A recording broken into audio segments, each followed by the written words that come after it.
ఉదయకాల ధ్యానాలకు మీకందరికీ ప్రేమపూర్వకమైన ఆహ్వానం.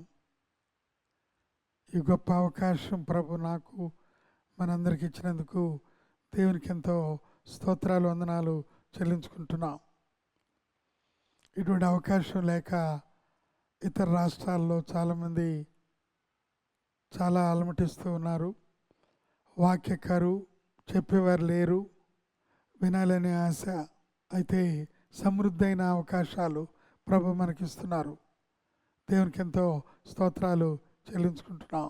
ఈ ఉదయకాలం మార్కు సువార్త 10వ అధ్యాయము 45వ వచనాన్ని మనం చదువుకుంటున్నాం. సువార్తలు 4 చాలా ఉత్కృష్టమైనవి.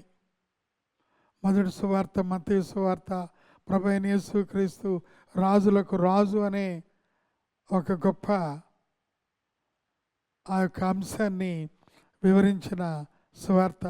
అలాగే మార్కు సువార్త ప్రభు అయిన యేసుక్రీస్తును ఒక సేవకుడుగా అభివర్ణించిన సువార్త. అలాగే లూకా సువార్తలో ప్రభు అయిన యేసుక్రీస్తుని మనుష్య కుమారుడు అనే ఆ యొక్క నేపథ్యంలో వివరించిన సువార్త. అలాగే యోహాను సువార్త ప్రభు అయిన యేసుక్రీస్తును దేవుని కుమారుడుగా చెప్పిన సువార్త.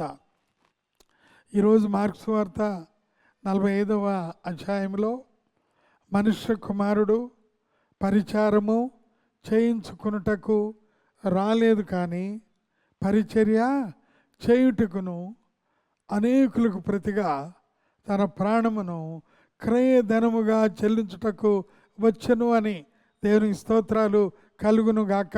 ఈ లోకంలో చాలామంది రాజులు చక్రవర్తులు వచ్చారు. వారు పొగడబడేవారు. వారు అనేకులను దాసురండ్రుగా చేసుకునేవారు. వారు లేచిన దగ్గర నుండి మరలా పరుండే వరకు కూడా కొన్ని వందల మంది వారికి సేవలు సపర్యాలు చేస్తూ ఉండేవారు.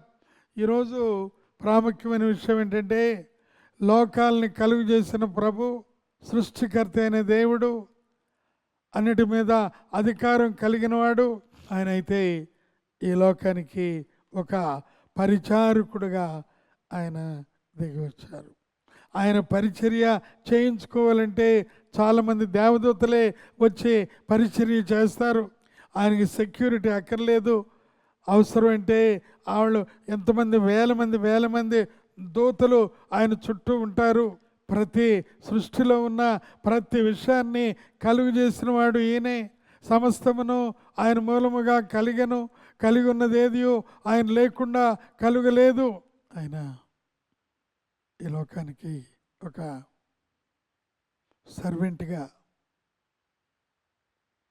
పరిచారకుడుగా. అందుకే మనం దేవుని వాక్యంలో మనం గమనిస్తున్నాం, శిష్యులకు ఆయన పరిచర్య చేశాడు.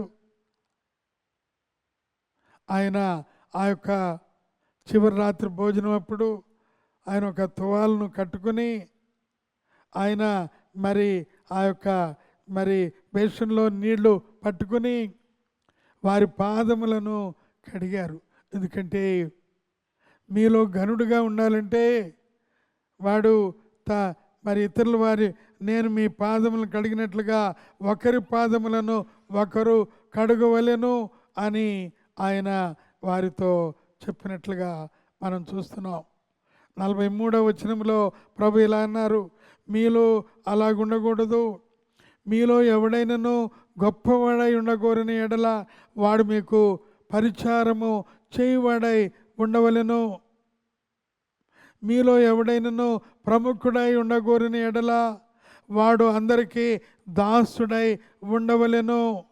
ప్రియులారా, ఇది చాలా లోక సంబంధంగా విడ్డూరంగా కనబడవచ్చును, హేళనగా కనబడవచ్చును, ఎగతాళిగా కనబడవచ్చును. కానీ ప్రభు ఒక సర్వెంట్గా ఈ లోకానికి ఆయన వచ్చారు. ఆయన అన్నారు, నక్కలకు బొరియలు కలవు, ఆకాశ పక్షులకు గూళ్ళు కలవు, అయితే మనుష్య కుమారుడు తల వాల్చుటకైనను స్థలము లేదు.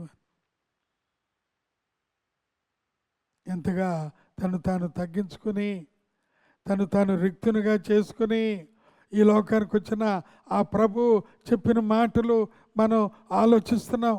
ఈ ఉదయకాలంలో సమస్తమును విడిచిపెట్టి నేను మీ కొరకు వచ్చి ఉన్నాను అని ప్రభు ఆయన చెప్తూ ఉన్నారు. ఆయన గురించి పరిచారం చేయించుకున్నట్టుకు రాలేదు, కానీ పరిచారము చేయటానికి. ఈ ఉదయకాలంలో ఈ మొదటి మాట మనం గమనిద్దాం.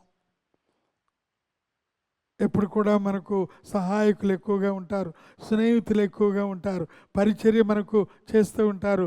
ఎప్పుడైనా అవకాశం ఉంటే ఎదుటి వారికి పరిచర్య చేయాలని ఎప్పుడైనా ఇష్టపడుతున్నారా? ఎదుటి వారికి సర్వ్ చేయాలని ఇష్టపడుతూ ఉన్నారా? ఫీడింగ్ చేయాలని ఇష్టపడుతూ ఉన్నారా?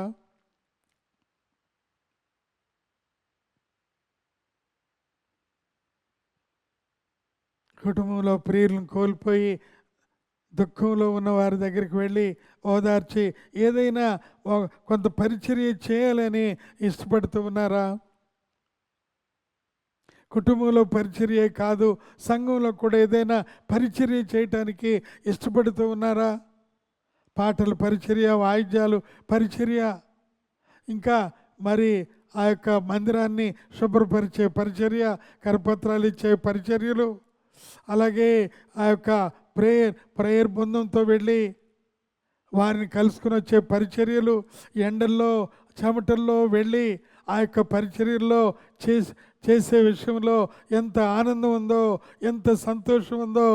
తిరిగి వచ్చిన తర్వాత ఆ చెమటంతా ఓడ్చిన తర్వాత మరలా ఆ యొక్క చక్కని నిద్రబట్టి ఆ యొక్క నిద్రలోనే గొప్ప దర్శనాలు వచ్చి, ఇదిగో నీవు వెళ్ళి ఫలానా ఆ దేశం వెళ్ళు, ఫలానా ప్రదేశం వెళ్ళు, అక్కడికి వెళ్ళి దేవుని వాక్యం నువ్వు చెప్పు అని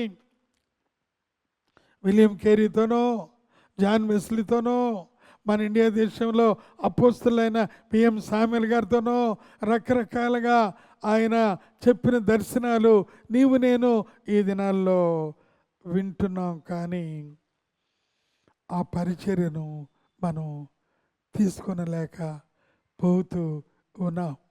ప్రియులారా, సమయం చాలా తక్కువగా ఉంది, ప్రవచనాలు నెరవేరుతూ ఉన్నాయి, సూచనలు కనబడుతూ ఉన్నాయి. నేడంటే ఇక మనకి లేదు, రూపు లేదు, రేపు అనే దానికి రూపు లేదు. కాబట్టి ప్రియుడా, ఈ ఉదయకాలము ప్రభు నిన్ను పరిచర్యకు పిలిస్తే నీవు ఏమాత్రం కూడా సంకోచించకుండా ఏ పరిచర్య అయినా ప్రభు నేను వెళతాను అని చెప్పటానికి నీవు ఇష్టపడుతూ ఉన్నావా? ఆయన అన్నాడు రెండవదిగా, అనేకుల కొరకు తన ప్రాణమును ఇచ్చుటకు వచ్చను అని. జర్మనీలో మొరేవియన్ మూమెంట్ అని ఒకటి వచ్చింది. అంటే మొరేవియన్ అనే ప్రాంతంలో దీవిలో కొంతమంది ఉన్నారు, వారికి సువార్త లేదు అని. ఆ దీవికి వెళితే మళ్ళా తిరిగి రాలేరు. అయితే ఆసక్తితో వెళ్ళాడు దైవజనుడు. తీరా కనుక్కుంది ఏంటంటే ఆ దీవిలో ఉన్న వారందరూ కుష్ఠరోగంతో ఉండినవారు.